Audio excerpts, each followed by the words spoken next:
끊이지 않는 전세보증금 사고 여파에 빌라 다세대 등 비아파트 전세 거래 비중이 역대 최소 수준으로 줄어든 것으로 나타났습니다. 주택 전세 거래 총액에서 비아파트 비중이 20% 미만으로 떨어진 경우는 2011년 주택 임대 실거래가가 발표된 이후 처음입니다.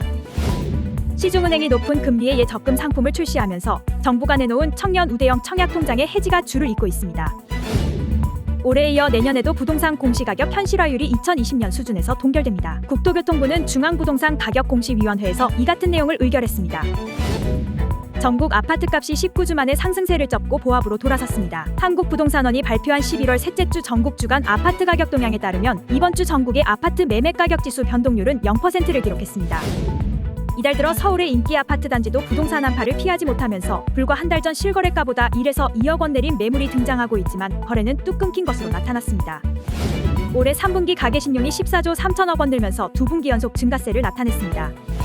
올 들어 문을 닫는 건설사들이 크게 늘고 있습니다. 지난달까지 총 12곳의 종합건설사가 부도 처리된 가운데 부동산 경기 악화로 연말까지 부도업체가 더 늘어날 것이라는 전망입니다.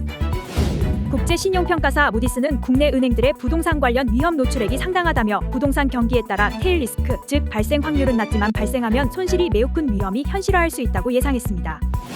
외국인들이 공매도가 금지된 이후에도 국내 주식시장에서 삼성전자 등을 중심으로 3조 원 가까이 순매수한 것으로 나타났습니다. 엔화 가치가 33년 만에 최저 수준까지 떨어지자 엔화 반등에 베팅하는 투자자가 늘고 있습니다. 엔화가 강세로 돌아서면 환차익을 얻을 수 있다는 기대감에 국내에 상장된 엔화 ETF는 물론 일본 주식에도 매수세가 몰리는 모습입니다.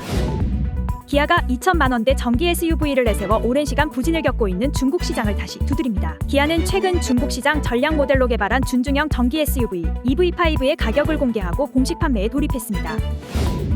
올해 3분기 가계소득이 소폭 개선됐지만 서민들의 살림살이는 더욱 팍팍해진 것으로 나타났습니다. 특히 소득 하위 20% 가구의 절반 이상은 처분 가능한 소득보다 소비 지출이 많은 적자 가구인 것으로 조사됐습니다. 제품 가격을 그대로 두면서 용량을 줄이는 일명 슈링크플레이션과 가격은 유지한 채 원재료를 줄이는 스킨플레이션에 이어 묶음 상품의 개당 가격을 낮게 상품보다 비싸게 파는 번들플레이션에 대한 논란이 일고 있습니다.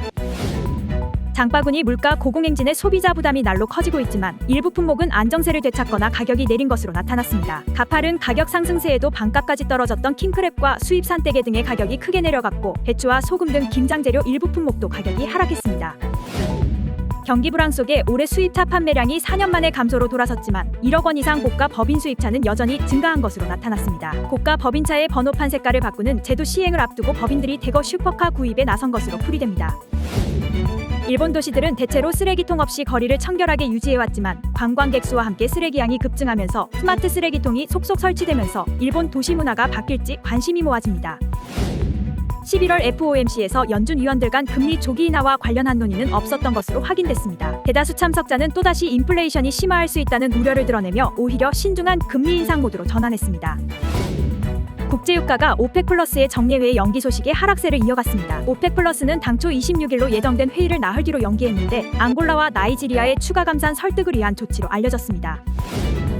블랙록에 이어 피델리티도 이더리움 ETF 승인 신청을 하면서 미국 투자업계에서 가상자산 현물 ETF 신청이 증가하고 있습니다. 비트코인 ETF가 머지않아 승인될 것이라는 기대감이 높아지는 가운데 자산 운용사들에 잇따른 승인 신청이 가상자산 ETF 출시에 힘을 실어줄 수 있을지 관심이 모아집니다. 오픈 AI 공동 창업자 샘 올트먼 해임 사태가 닷새간 반전을 거듭한 끝에 없던 일로 마무리됐지만 이번 소동에서 올트먼을 영입하겠다고 나섰던 오픈 AI의 대주주 마이크로소프트는 최대 승자가 됐다는 평가가 나오고 있습니다. 더 자세한 내용은 아래 더보기 또는 시티타임스 홈페이지에서 확인할 수 있습니다.